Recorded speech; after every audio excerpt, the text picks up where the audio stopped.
வணக்கம் தனுசு ராசி அன்பர்களே, எப்படி இருக்கீங்க? வாங்க ஜனவரி 2026 மாசம் உங்களுக்கு எப்படி இருக்க போகுதுன்னு ஒரு ஆழமான பார்வை பார்க்கலாம். இந்த மாசம் உங்களுக்கு என்னவெல்லாம் கொண்டு வரப்போகுதுன்னு தெரிஞ்சுக்கலாமா? சரி, நேரடியா விஷயத்துக்கு வந்துருவோம். இந்த ஜனவரி மாசம் அது உங்களுக்கு ஒரு சவாலா இருக்க போகுதா இல்ல சாதகமா அமைய போகுதா? இதுதான் முக்கியமான கேள்வி. ஏன்னா இந்த மாசத்தை நாம ரெண்டு விதமா பார்க்க வேண்டியிருக்கு. ஆமா, ரெண்டு தனித்தனி பாதியா இது பிரிஞ்சிருக்கு. முதல்ல இந்த மாசத்தோட கிரக நிலைகள் என்ன சொல்லுதுன்னு பாப்போம். தனுசு ராசியில இந்த மாசம் கிரகங்களோட ஆற்றல் ரொம்பவே தீவிரமா குஞ்சிருக்கு. அதுதான் இந்த மாசத்தோட ஸ்பெஷலே. சரி, இப்போதான் விஷயமே சுவாரஸ்யமாகுது. உங்க ராசிலேயே, அதாவது தனுசுலேயே சூரியன், சுக்கிரன், செவ்வாய், புதன்னு சொல்லி 4 முக்கியமான கிரகங்கள் ஒன்னா கூட்டணி போட்டிருக்கு. நினைச்சு பாருங்க எவ்ளோ பெரிய எனர்ஜி அங்க இருக்கும்னு. இதுல செவ்வாய் உங்க கோவத்தையும் வேகத்தையும் கொஞ்சம் தூண்டிவிடும். புதன் உங்க பேச்சுல ஒரு தாக்கத்தை ஏற்படுத்தும். இதனாலதான் மாசத்தோட முதல் பாதியில கொஞ்சம் பிரஷர், டென்ஷன், கோவம் இதெல்லாம் வர வாய்ப்பு இருக்கு. ஆனா பயப்படாதீங்க, குருவோட பார்வை ஒரு பாதுகாப்பு கவசம் மாதிரி உங்களை காப்பாத்து. இப்ப நாம மாசத்தோட முதல் பாதிக்கு வருவோம். இந்த முதல் 15 நாள் நீங்க ரொம்ப ரொம்ப கவனமா இருக்க வேண்டிய நேரம். சோ இந்த நேரத்துக்கான முக்கியமான அட்வைஸ் என்னன்னா, பெரிய முடிவுகள் எடுக்கிறது, புதுசா முதலீடு பண்றது, இதையெல்லாம் தள்ளி போடுங்க. 15ஆம் தேதி வரைக்கும் கொஞ்சம் பொறுமையா இருந்தா அதுதான் புத்திசாலித்தனம். ஜனவரியோட முதல் பாதியில தனுசு ராசிக்காரங்க ரொம்பவே கவனமா இருக்க வேண்டிய 3 விஷயங்கள். அது என்னன்னு இப்போ ஒண்ணுன்னா விரிவா பார்க்கலாம். முதல்ல உங்க ஆரோக்கியம். இதுல ஸ்பெஷல் கவனம் தேவை. காய்ச்சல், சளி, தொண்டையில பிரச்சனைன்னு சின்ன சின்ன உடல்நல கோளாறுகள் வரலாம். ஒரு முக்கியமான விஷயம் என்னன்னா, நீங்களே டாக்டர் ஆயிடாதீங்க. பெரியவங்களா இருந்தாலும் சரி, குழந்தைங்களா இருந்தாலும் சரி, உடம்புக்கு முடியலன்னா உடனே ஒரு நல்ல டாக்டர் கிட்ட போறதுதான் சரி. அடுத்து ஃபினான்ஸ். செலவுகள் உங்க பட்ஜெட்டை தாண்டி போறதுக்கு நிறைய வாய்ப்பு இருக்கு. குறிப்பா பிள்ளைகள் சம்பந்தப்பட்ட செலவுகள் வரலாம். சொத்து வாங்கணும், வண்டி வாங்கணும்னு ஒரு ஆசை மனசுல ஓடிட்டே இருக்கும். ஆனா இது அதுக்கான சரியான நேரம் இல்ல. அந்த ஆசைய கொஞ்சம் கண்ட்ரோல் பண்ணிக்கிறது ரொம்ப நல்லது. உங்க வார்த்தைகள் அது இந்த நேரத்துல ரொம்ப பவர்ஃபுல். நீங்க சாதாரணமா சொல்ற ஒரு விஷயம் கூட தப்பா புரிஞ்சுக்கப்படலாம்.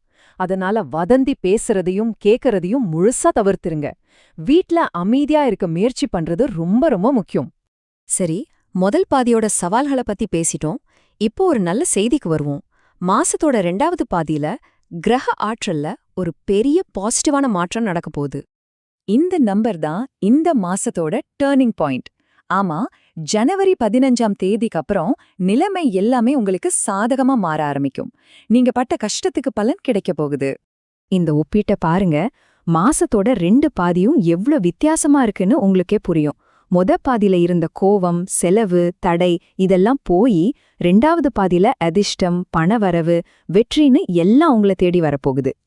நம்ம பெரியவங்க சும்மாவா சொன்னாங்க, தை பிறந்தால் வழி பிறக்கும்னு. அது 100க்கு 100 இந்த மாசம் உங்களுக்கு பொருந்த போகுது. ஆமா, உங்களுக்கு ஒரு நல்ல வழி பிறக்க போகுது. அப்போ பாதியில நீங்க காட்டின பொறுமைக்கு என்ன பரிசு கிடைக்க போகுது? திடீர்னு அதிர்ஷ்டம் அடிக்கும். எதிர்பார்க்காத இடத்துல இருந்து பணம் வரும். ரொம்ப நாளா இழுத்துக்கிட்டு இருந்த பிரச்சனைகளுக்கு ஒரு தீர்வு கிடைக்கும். இதுதான் உங்களுக்கான ரிவார்டு. இப்ப இந்த கிரக ஆற்றல்கள் வெவ்வேறு வயசுல இருக்கிறவங்களுக்கு எப்படிப்பட்ட பலன்களை கொடுக்கணும் கொஞ்சம் பார்க்கலாம். ஸ்டூடெண்ட்ஸ், படிப்புல கவனம் கொஞ்சம் சிதறினாலும் ஸ்போர்ட்ஸ்ல கலக்குவீங்க.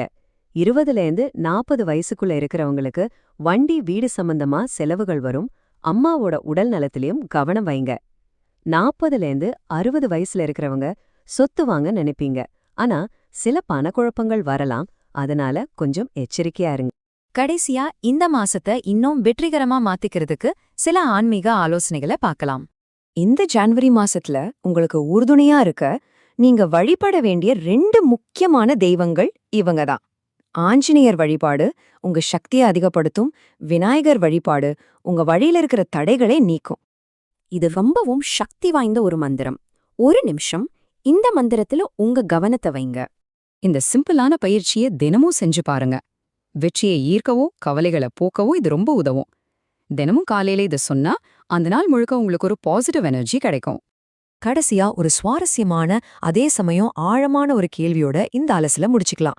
இந்த மாசம் நீங்க ஒரு ஆட்டை பாத்தீங்களா? ஆட்டை பாக்குறதுக்கு ஒரு அர்த்தம் இருக்கு. அது என்னன்னா, ஒரே பக்கமா போகாம வாழ்க்கையில 2 பக்கமும் பார்த்து கவனமா நடக்கணும். அதோட இந்த மாசத்தோட முக்கியமான அட்வைஸான வதந்திகள்ல ஈடுபடாதீங்கன்றதையும் இதை ஞாபகப்படுத்துது. இந்த சிந்தனையோட இந்த மாதத்தை எதிர்கொள்ளுங்கள். நன்றி.